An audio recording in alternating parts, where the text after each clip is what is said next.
All right. Well, if you've been with us, we're going through a pretty important study on, we're calling it Thread, where we're tracing the big story of the Bible from the beginning to the end. And this is a story that each of us are still a part of today. And this is sort of why we show up here week after week, is we're trying to orient our lives to our Lord and Savior, Jesus Christ. And on a weekly basis, it really helps us to gather with other people who love Jesus and who are orienting their lives after Him. That sort of shifts our focus and affects our priorities. So that's why we gather. That's why we sit under His Word to hear from Him. And so we're going to do that again this morning, and we're going to do it through the book of Ruth. We sort of started in Genesis. Last week we were in Exodus. Now we're going to sort of advance the story, and we're just going to stop in the book of Ruth this morning. Now, the book of Ruth has a lot more, and as I was studying it all week, we're probably going to come back to Ruth at some point in the not-too-far future and camp out here a little bit more, because there is a lot in here. But today I want to just sort of cover the book in one single Sunday.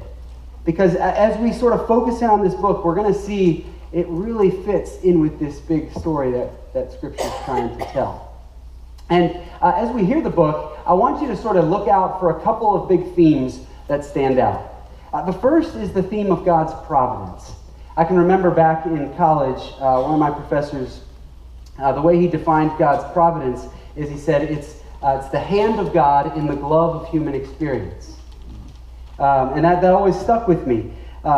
You read this book, and from one perspective, it kind of seems like God's absent from this book. The only time you ever hear Him even come up is in these sort of blessings and prayers that these characters sort of exchanged with one another. But it seems like God's maybe not even present. And yet, for most of us, that's often how it sometimes feels in life. It kind of seems like, well, God, are you even there? Are you even present in my life?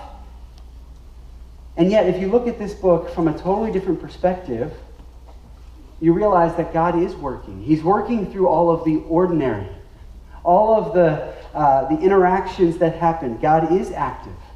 He's working behind the scenes. He's drawing people to Himself. He's meeting people in their brokenness, in their need. He's restoring hope. And that's what God does. And He does it all through the agency of other people, oftentimes. Which sort of gets to the second main theme. And it's this Hebrew word, hesed, or as you should say hesed. Why don't you try saying that and spit on the person in front of you, right? Hesed. We'll just say hesed so that the people in the front row don't regret coming to church. But it's this word that's often translated kindness or love or loyal love. I read a story this week about a Bible translator who was trying to translate the word lamb into the language of a people group who didn't know anything about sheep or lambs. So he decided to substitute the word for llama and translate llama. And you can see, okay, that makes sense. They both have 4 legs. They're a woolly animal.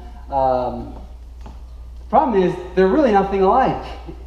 Llamas are very aggressive. They're stubborn animals. They're prone to neck wrestling when they're threatened. If you've never seen that, you should YouTube it. A llama is nothing like a lamb who's silent and defenseless. So it kind of completely misses the point. This word hesed, it's one of the most profound words in the Old Testament, in the whole Bible, really. And yet you can tell that translators are often struggling to translate it because there's sort of this smorgasbord of words used. So you'll see words like loyal love, kindness, faithfulness, mercy, steadfast love, unfailing love, and they all sort of touch on what this word means. But none of them really do justice to the power and the richness of this word. If any of you have the Jesus Storybook Bible, if you read it to your kids, whenever this word comes up, this is how they translate it. I put it up here. They use this whole phrase, God's never stopping, never giving up, unbreaking, always and forever love. That's a pretty good translation. But what's interesting is the narrator in this book of Ruth, he's not going to try to define it. He's going to show us some pictures of it, of what this kind of loyal love, this kind of extravagant, lavish love really looks like. So by the end, I hope that more than being able to have a definition, we'll know what it looks like. when it's lived out. So what I want us to do is we're actually going to hear the book of Ruth this morning. I'm going to sort of recite it to us, and we're going to do it in 4 scenes. We'll sort of each chapter at a time, and then we'll stop and talk about it in between. And really, I'd love for you just to hear the story and just sort of take in the story. But some of you are more visual learners, and so if you want to follow along or something, I'm going to use the New Living Translation. It's a translation that's a little bit more phrase by phrase, and so it's when you're ever going to read large portions of Scripture, I would encourage like the New Living or something that's a little more readable. If you're going to do deep study, use something more like the NIV or the ESV that's more exact. So that's what we're going to do. We're going to go through each chapter, and then we're going to sort of talk about it. And again, we're looking for these sort of themes, the themes of God's providence and God's hesed love. Okay? So, chapter 1. Okay? In the days when the judges ruled in Israel, a severe famine came upon the land. So a man in Bethlehem from Judah left his home and went to live in the country of Moab, taking his wife and 2 sons with him. The man's name was Elimelech. His wife was Naomi, and his 2 sons were Mahlon and Chilion. They were Ephrathites from Bethlehem in the land of Judah, and when they arrived in Moab, they settled there. Then Elimelech died, and Naomi was left with her 2 sons. The 2 sons, they married Moabite women. One married a woman named Orpah, and the other married a woman named Ruth. But after about 10 years, both Mahlon and Chilion also died, and Naomi was left alone, without her 2 sons or her husband. Then Naomi heard in Moab that the Lord had blessed his people in Judah by giving them good crops again. So she and her daughters-in-law, they got ready to leave Moab and return to her homeland. With her 2 daughters-in-law, Naomi set out from the place where she had been living, and they took the road that would lead them back to Judah. But on the way, Naomi said to her 2 daughters-in-law, "Go back. Go back to your mother's homes. And may the Lord reward you for your kindness to your husbands and to me. May the Lord bless you with the security of another marriage." Then she kissed them goodbye, and they all broke down and wept. "No," they said, "we will go with you to your people." But Naomi replied, "Why? Why should you go on with me? Can I still give birth to other sons who could grow up to become your husbands? No, my daughters. Go back to your parents' homes, for I am too old to marry again. And even if it were possible, and I were to get married tonight and bear sons, what then? Would you wait for them to grow up and refuse to marry someone else? No, of course not, my daughters. Things are far more bitter for me than for you, because the Lord himself has raised his fist against me." Again, they wept together. Then Orpah kissed her mother-in-law goodbye. But Ruth, she clung tightly to Naomi. But Naomi said to her, "Look, your sister-in-law is returning to her people and to her gods. You should do the same." But Ruth replied, Don't ask me to leave and to turn back. Wherever you go, I will go. Wherever you live, I will live. Your people will be my people, and your God will be my God. Wherever you die, I will die, and there I will be buried. May the Lord punish me severely if anything but death separates you and me." When Naomi realized that Ruth was determined to go with her, she said nothing more. So the 2 of them continued on the journey together. When they arrived in Bethlehem, the whole town was excited by their arrival. "Is it really Naomi?" the women asked. "Don't call me Naomi," she responded. "Instead, call me Mara, for the Almighty has made my life very bitter. Why call me Naomi when the Lord has caused me to suffer, and the Almighty has sent such tragedy upon me?" So Naomi returned from Moab, accompanied by Ruth, her daughter-in-law, the young Moabite woman. They arrived in Bethlehem in the late spring at the beginning of the barley harvest. All right, so that is the first scene of this book. Now listen, think about Naomi for a second. And when you think about Naomi, I want you to think about a female Job. We don't often think like that, do we? You know, we come to Job and we often have a lot of compassion because we know the backstory. We know how God and Satan had that conversation, and so we know what's going on in Job's life. And so we come at it, this man who's feeling all this suffering, we come with compassion. But that's not often how we come to Naomi. But her life is just as tragic, if not more. I mean, we take just a few minutes and talk about what she lived through, and that will give all of us a lot of grace towards her. I mean, the story starts out with her living through a famine. Now, I don't know about you, but we don't think about famine very much, do we? The change in weather doesn't really affect what's on the shelves at Walmart. But if you lived in an agrarian culture, the weather had a huge part. And if there wasn't rain for enough time, things got really desperate really quick. And the only reason a family from Israel would leave the promised land and move to Moab is because things were really desperate. They were trying to survive. And you have to know they had to have all sorts of questions in their minds. Like, God, what are you doing? Why are we having to leave the promised land? Their hometown is Bethlehem, which means house of bread. There's no bread in the house of bread. And so they leave. The very next thing we learn about Naomi is her husband dies. She becomes a widow. I mean, if you're married in here, imagine the pain of that. In fact, I read sort of an intense statistic. 90% of married women will experience being a widow at some point in their lives. I mean, that is sobering. I mean, and that is really hard in our day. But imagine in that world, in a patriarchal society, things immediately became very vulnerable for Naomi. I mean, the reason the Bible has so many sort of strong commands to take care of the widow and the foreigner is because it was so easy to take advantage of them. You could get away with it. No one would stop you. You could mistreat them. You could steal from them. So apart from the grief of losing your husband, now she's in a very scary situation. And then if that wasn't bad enough, the next sentence, she loses both her sons. And I've shared with you on several occasions, this past year I've been walking through one of my best friends losing his child. So I've seen a little bit more up close and personal the grief of that. She loses both her sons. And with them, all of her hopes for the future. So I think we can have a little bit more grace for Naomi than maybe we often do. She's bitter. She's bitter towards God. She feels like God has raised his fist against her.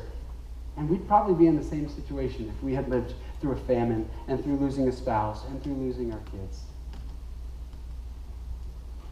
Ruth's situation isn't that much better. Ruth's also a widow. She lost her spouse, but she's a lot younger. There is a potential that she could return to Moab and still find another husband. That's why Naomi sort of tries to release her, to let her go back. But a detail that I had really missed until this week is it said that Ruth was married to Mahlon for 10 years and never had a child. So she's barren. I mean, if you've struggled at all with infertility, you know the pain of that struggle. But in that society, it had been so much more. When marriage was really about producing children and producing sons. And she's barren for 10 years. So yeah, she's a widow, but who is going to marry someone with a proven track record of barrenness? And then the third strike against her is she's a foreigner. When she comes with Naomi, she becomes a foreigner in a strange land. She looked different. She talked different. She probably didn't know the language at all. Things are really bleak for these two women. And so the question that sort of emerges from the beginning is, what is God going to do about these two women in this helpless situation? Naomi basically makes the case that God's love, God's hesed, has left. God no longer cares about her. What is God going to do about that? And in the midst of this dark, Job-like story, there's a really bright spot in chapter 1. There's this sort of over-the-top love that's shown. We sort of see it twice. First, you see it in Naomi, when she's willing to release her daughters from coming with her. They would have sort of been bound to stay with her. But she thinks enough about them to say, you know what? There is no future where I'm going. You at least have a chance of a future on your own. So unselfishly, she freely releases them from their obligation to her. That's the first sort of lavish love we see. But what's even more incredible then is Ruth's commitment back toward Naomi. And this is where we really see this loyal love, this hesed love. It's way beyond what's expected. Naomi has just released her. She's not bound in any way. And it was going to be incredibly costly for her to stay with Naomi. The narrator actually puts these two sisters-in-law right next to each other so that we'll compare them. And Orpah doesn't do anything wrong. She's been released. She does what's very typical. What's expected in that case would be to go back and try to find another family. That's sort of the ordinary and the typical. But what's not is the way over-the-top, extravagant love that Ruth shows when she says, I'm committing myself to you to death. The stark contrast is supposed to stand out. And it's love for Naomi, but it's even more love for Naomi's God, which is really interesting. Ruth has come to have this newfound faith in Naomi's God, and Naomi's not even sure she loves this God anymore. But Ruth has met him and is now motivated by love from him. And so it's this sacrificial love. And it doesn't just stop here in chapter 1. We're going to see this sacrificial love come up over and over again. So let's keep going. Let's get in to chapter 2. Now, there was a man, a wealthy and influential man in Bethlehem named Boaz, who was a relative of Naomi's husband, Elimelech. One day, Ruth, the Moabite, said to Naomi, "Let me go out into the harvest fields to pick up the grain behind anybody who's kind enough to let me do it." So her mother-in-law, Naomi, responded, "All right, my daughter, go ahead." So Ruth went out to gather grain behind the harvesters. And as it happened, she happened to be working in the field that belonged to Boaz, the relative of her father-in-law, Elimelech. While she was there, Boaz arrived from Bethlehem, and he greeted the harvesters. "The Lord be with you," he said. "The Lord bless you," the harvesters responded. Then Boaz asked his foreman, "Who is that young woman over there? Who does she belong to?" And the foreman responded, "That's the young woman from Moab who came back with Naomi. She asked me this morning if she could gather grain behind the harvesters, and she has been hard at work ever since, except for a few minutes rest in the shelter." So Boaz went over and he said to Ruth, "Listen, my daughter, stay right here with us when you gather grain. Don't go into any other fields. Stay right here with the young women working in my fields. See which part of the field they're harvesting and work behind them. I have warned the young men not to treat you roughly. And whenever you're thirsty, help yourself to a drink of water from the well." Well, Ruth, she fell at his feet and she thanked him warmly. "What have I done to deserve such kindness?" she asked. "I am only a foreigner." And Boaz replied, "Yes, I know. But I also know about everything you have done for your mother-in-law since the death of your husband. I have heard how you left your father and your mother and your own land to live here among complete strangers. May the Lord, the God of Israel, under whose wings you have come to take refuge, reward you fully for what you have done." "I hope I continue to please you, sir," she responded, "for you have comforted me by speaking so warmly to me. even though I'm not one of your workers. At mealtime, Boaz called out to her, "Come over here and help yourself to some food. Dip your bread in the sour wine." So she sat down with his harvesters. Boaz offered her some roasted grain, and she ate all she wanted and still had some left over. When Ruth went back out to work again, Boaz ordered the young men, "Let her gather grain among the sheaves and don't stop her. In fact, pull out some heads of barley from the bundles and drop them on purpose for her. Let her pick them up and don't give her a hard time." So Ruth gathered barley there all day. And that night when she beat out the grain, it filled up an entire basket. She carried it back into town and showed it to her mother-in-law. Ruth also gave her the roasted grain that she had left over from her meal. "Where did you gather all this grain today?" Naomi asked her. "Where did you work? May the Lord bless the one who helped you." So Ruth told Naomi about the man in whose field she worked. "The man I worked with today is named Boaz." Oh, the Lord bless him," Naomi said to her.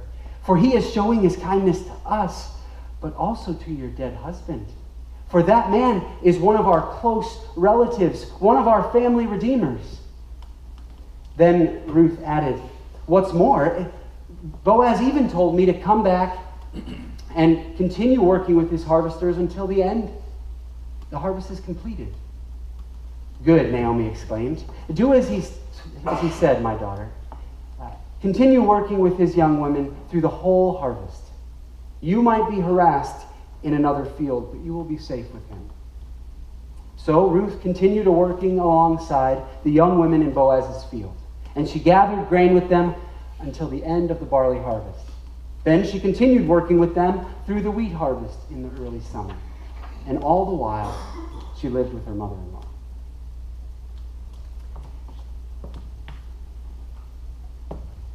See how Ruth's commitment to her mother-in-law goes way beyond just moving back to Bethlehem with her. No, then not only does she love her in that way, no, now she goes out and she works hard to provide for her. In fact, she's really courageous and she's really gutsy in the way she does this. You may know something about, in ancient Israel, sort of the welfare system that they had was something called gleaning, where you were supposed to harvest your crops, but you weren't supposed to go over your land a second time. You were supposed to allow the poor, the outcast, the foreigner, the widows, to go through the land and sort of pick up the scraps. And it was a really hard living. I mean, you'd stay on the corners, you'd stay on the edges, and you could maybe, if you're lucky enough, find enough scraps to survive the day yourself. But Ruth needs more than that. She's got 2 people to feed. And so she makes a really bold request. She asks if she can gather grain behind the harvesters. Normally it would go the harvesters, then the young women who worked for Boaz, and then behind all of that would come the people who want to glean. But Ruth says, she makes this bold request, "No, I want to gather behind the harvesters." And Boaz does not have to say yes to this. There's nothing compelling him to do this. He could walk over to Ruth and say, "You know what? You need to back up. You need to go to the edges and just get the scraps." But I think he sees how Ruth is really pushing the boundaries of the letter of the law. The letter of the law says, hey, you just got to let them do it, the scraps. The spirit of the law, though, says take care of the widows. Take care of the foreigner. And so Ruth is sort of appealing to the spirit of the law, and Boaz responds. It's almost like it catches him off guard so much that he's like, okay, I see what you're doing, and I'm going to join you in that. And his response is over-the-top generosity back towards them. And it may not seem like a big deal to us, but he says, sit down and eat with us. He offers grain from his hand. He says, drink from our well. Those things were unheard of. Totally unexpected. Over-the-top generosity. And we can just see that God is at work in this story. Ruth didn't just happen to end up in his field. God is behind the scenes working this out. And what really stands out in chapter 2 is Naomi's change of heart. Remember chapter 1? She's bitter. God has raised his fist against her. God's love has left her, she thinks. And what's neat is in chapter 2, how God uses these very tangible, lavish, extravagant acts of love to change Naomi's heart. I'm going to put up Ruth 2:20 on the screen. And this is the ESV version. And Naomi said to her daughter-in-law, "May he be blessed by the Lord," speaking of Boaz, "may he be blessed of the Lord, whose kindness has not forsaken the living or the dead." Now, whose kindness? This is that word, hesed. Whose kindness is she talking about? It's funny, the NLT, which I recited, it makes you think she's talking about Boaz's kindness. But when you see it more exact, she said, "May he be blessed by the Lord, whose kindness." The Lord's kindness has not forsaken the living or the dead. She thought God's kindness was gone, that God was done with her. And it's through this over-the-top act of generosity towards her by another person that makes her sort of lift up her eyes and realize, God's love hasn't left me. And that's often how it works, isn't it? That you and I, we experience God's lavish love for us through the lavish love of another person. Have you ever experienced that? That's, in many ways, that's how I've experienced the love of God the most in my life. One specific instance I'll tell you about, it was a pretty intense time for us. It was probably like 2 or 3 weeks after Nathan was born. And so we were like up to our eyeballs in medical complications and medical bills and surgeries and all of that. It was super intense. On top of all of that, all these questions of, God, what are you doing? Why did you allow this to happen? And it was in that time that we received a card in the mail from some family friends who aren't very connected to us. Like, yeah, pretty distant, pretty removed. And open up this card from them, and inside is a check for $5,000. What would have been expected? These family friends we don't really know very well, what would have been expected is a card that says, hey, we're praying for you. That would have been a loving, sort of normal, expected act. But this sort of over-the-top act of generosity, I took it as love from them, but way more than that. I took it as God saying, I see you. I see you in what you're going through. That was God's lavish love coming through another agent. And that's how God does it. God, in this chapter, he takes his love through Ruth, through Boaz, and finally reaches Naomi, where she can say, God's love isn't gone. God's love is still working in my life.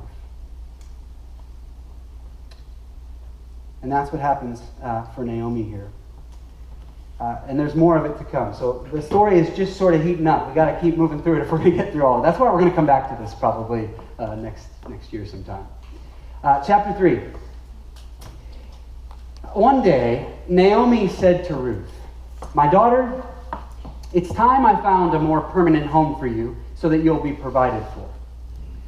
Boaz is one of our close relatives. And he's been very kind by letting you gather grain among his young women. Tonight, he is winnowing barley at the threshing floor. Now, do what I tell you. Take a bath. Put on perfume. Get dressed in your nicest clothes and then go down to the threshing floor. But don't let Boaz see you until after he has finished eating and drinking. Be sure to notice where he lies down. Then go over, uncover his feet, and lie down there. He will tell you what to do. I will do whatever you say, Ruth responded. And so that night, she went down to the threshing floor, and she followed the instructions of her mother-in-law. After Boaz had finished eating and drinking and was in good spirits, he went to lie down at the far end of the grain pile, and he went to sleep. Then Ruth went over, she uncovered his feet, and lay down. About midnight, Boaz suddenly woke up. He turned over. He was surprised to find a woman lying at his feet. Who are you? He asked. She said, I am your servant Ruth. Spread the corner of your covering over me, since you are one of my family redeemers. Oh, the Lord bless you, Boaz exclaimed. For you are showing even more family loyalty now than you did before. For you did not go after younger men, whether rich or poor. Now, don't worry about a thing, my daughter. I will do what is necessary. For everyone in town knows that you are a virtuous woman. But while it's true that I am one of your family redeemers, there is another man who's more closely related to you than I am. Stay here tonight. In the morning, I will go and talk to him. If he is willing to redeem you, very well, let him marry you. But if he is not willing, as surely as the Lord lives, I will redeem you myself. Now lie down here until morning. So Ruth lay at Boaz's feet until the morning, but she got up before it was light enough for people to recognize each other. For Boaz had said, "No one must know that a woman has come to the threshing floor." Boaz said to her, "Bring your cloak and spread it out." Then he measured 6 scoops of barley into the cloak and placed it on her back. Then he returned to town. When Ruth came back to her mother-in-law, Naomi asked, "What happened, my daughter?" And Ruth told Naomi about everything that Boaz had done. Then she added, "He gave me these 6 scoops of barley, saying, 'Don't go back to your mother-in-law empty-handed.'" Then Naomi said to her, "Be patient, my daughter, until we hear what happens, for that man will not rest until the matter is settled today." Now, I'm kind of glad the students are gone because it's a little bit PG-13, isn't it? I mean, this is a little bit intense. What is going on here? What exactly was Naomi hoping would happen in this little plan that she's hatching? This is a little bit of a hard chapter to figure out because this is just so far removed from our context. In fact, depending how you read it, it can kind of be even offensive. Like, what's going on? But really what I want us to see in this sort of very fast overview is that all 3 of these triad of characters are completely thinking about the other people. This lavish, extravagant love is all over the place. So let's just talk about each one. First, Naomi. Naomi, really, she's only thinking about her daughter-in-law. I mean, you heard her say at the beginning, she wants Ruth to be provided for. So she's come up with this plan that, hey, if she sends Ruth down to Boaz, this really is sort of a proposal for marriage. And she's hoping that this will be sort of a private wedding ceremony between Boaz and Ruth will be sort of taken into Boaz's home and be provided for. That's what Naomi's hoping. Things happened a little differently back then. Often the marriage would be commenced and then it would be celebrated. We do it opposite. We celebrate and then we sort of commence the marriage. But they did it opposite back then a lot of times. So I think Naomi was expecting Ruth to return home the next day, not as Ruth, but as Mrs. Boaz. I think that's what she was expecting. But we see Ruth's sort of over-the-top love for Naomi in that Ruth goes off script. She doesn't do exactly what Naomi asked her to do, does she? Remember what Naomi asked her to do? She said, "Hey, go uncover his feet, lie down there, and then do whatever he tells you." But she doesn't do that. She lies there. As soon as he wakes up, she makes another bold request. Instead of just allowing this to be sort of the private wedding ceremony between 2 people, Ruth brings up actually 2 different Israelite laws that recall sort of family responsibility. And we'll talk about them in just a second. But as soon as she brings those up, this is no longer a private matter. This becomes a public matter, a legal matter, one that actually involves other people, as we'll see in the next chapter. She said, "Spread the corner of your covering over me, since you are one of my family redeemers." Now, so Ruth brings that up purely to try to love Naomi, and we'll see how. But Boaz, once again, sort of sees what Ruth's doing. How Ruth is sort of appealing to the spirit of the law, and Boaz sort of reaches her in that.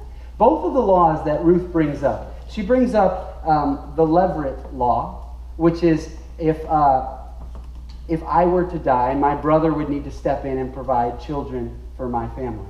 That's the levirate law. Well, Boaz isn't a brother.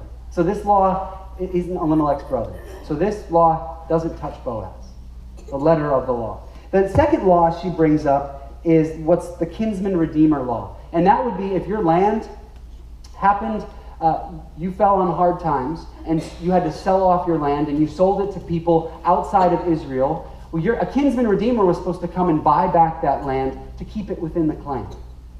That's what the kinsman redeemer law was all about. Well, the land isn't in jeopardy of falling outside of the clan right now. So Boaz, neither of these laws really touch him. He's off the hook. He doesn't have to respond to any of this. And yet, he sees Ruth sort of appealing to these laws. These laws are in place to take care of those who are fallen on hard times.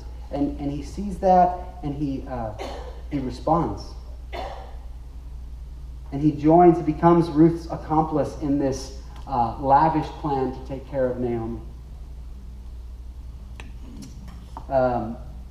So, we're sort of at the climax of the story. Let's just get through the last chapter and see sort of how this all unfolds.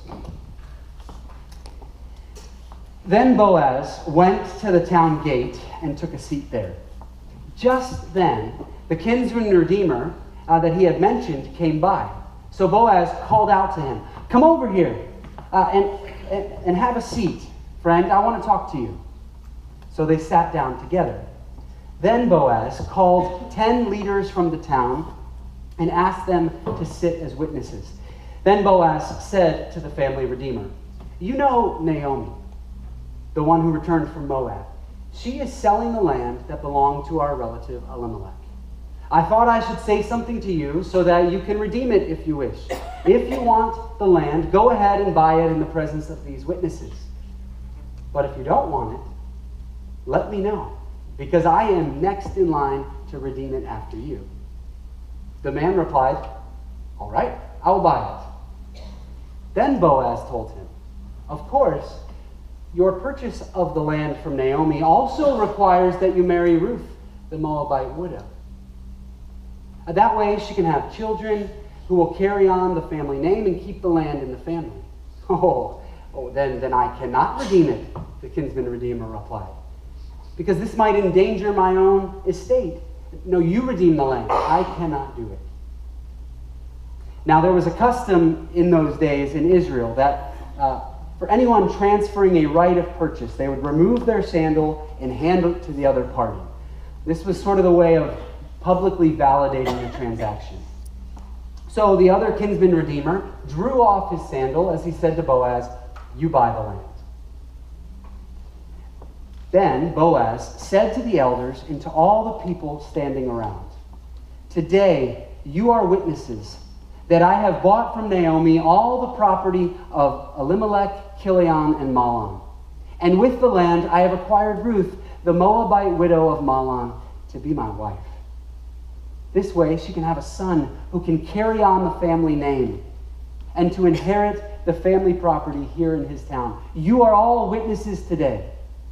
Then the elders and the people standing in the gate responded, "We are witnesses. And may the Lord make this woman who is coming into your home like Rachel and Leah, who together built the house of Israel. And may the Lord make from this woman, give you descendants like that of their ancestor Perez, the son of Judah and Tamar." So Boaz brought Ruth into his home, and she became his wife. And when he slept with her, the Lord enabled her to get pregnant, and she gave birth to a son. Then the women in town said to Naomi, "Praise the Lord, for he has now provided a redeemer for your family. May this child be famous in Israel. May he restore your youth and care for you in your old age. For he is the son of your daughter-in-law, who loves you and has been better to you than 7 sons." So Naomi took the baby into her arms and cuddled him to her breast, and she cared for him as if he were her own. The neighbor women said, "Now at last Naomi has a son again." And they named the child Obed. He became the father of Jesse and the grandfather of David. This then is the genealogical record of their ancestor Perez. Perez was the father of Hezron. Hezron was the father of Ram. Ram was the father of Amminadab. Amminadab was the father of Nahshon. Nahshon was the father of Salmon, who was the father of Boaz. Boaz was the father of Obed. Obed was the father of Jesse, and Jesse was the father of David. So you can see the story has an incredible finale. And one of the things to note is that just as in chapter 1, how the narrator sort of puts up Orpah and Ruth next to each other, one to show us sort of the typical normal response, and one to show us the Hesed response, here, two more people are put next to each other. We have Boaz, and then we have this Mr. No-Name kinsman redeemer. He doesn't do anything wrong. Neither of his laws require that he has to do something in this case. In fact, it's going to be so costly to him that he decides, you know what, this could endanger my state, I'm going to walk away. But what's really funny is in trying to protect himself, his plan's foiled, and his name is not even remembered. He's never even named in here. Just Mr. No Name. In stark contrast to that is Boaz, who is just the complete opposite. In an act that's incredibly costly to himself now, immediately he would have to put up a ton of money to buy this land from Naomi, only to not get to keep it. As soon as he has a son, he has to give it all to him and further subdivide his whole estate. But that kind of over-the-top, reckless, sort of lavish love makes him famous. He becomes the grandfather of King David himself and becomes in the same line as our Savior Jesus Christ. Now, I don't know about you, but I see Jesus all over this story. Like Ruth, Jesus left his hometown to go and live among very needy strangers. And not only just to live among them, but to live in lavishly, extravagant, costly ways. Jesus radically loved those around him. Over the top. He healed people. He talked with people that no one else would talk with. He touched people who no one else would touch. And then just like Boaz, even though Jesus didn't have to do it, even though it would cost him everything, Jesus took up our cause. He went to the town gate and he legally purchased us through his death on the cross. I mean, Jesus is the gold standard of what Hesed love really looks like.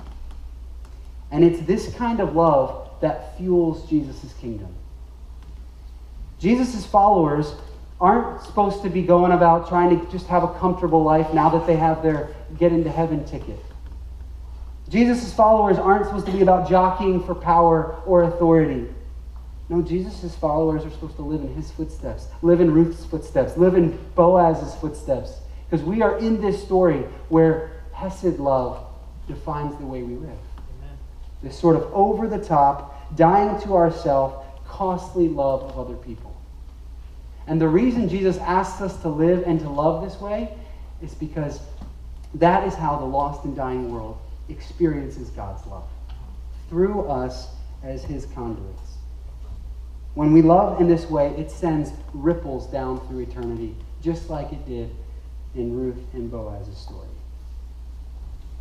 So I just want to conclude with this verse from Luke 17:33, where Jesus says this: "Whoever tried to keep his life will lose it, and whoever loses his life will preserve it." That's what this Hesed love is all about. Let me pray for us.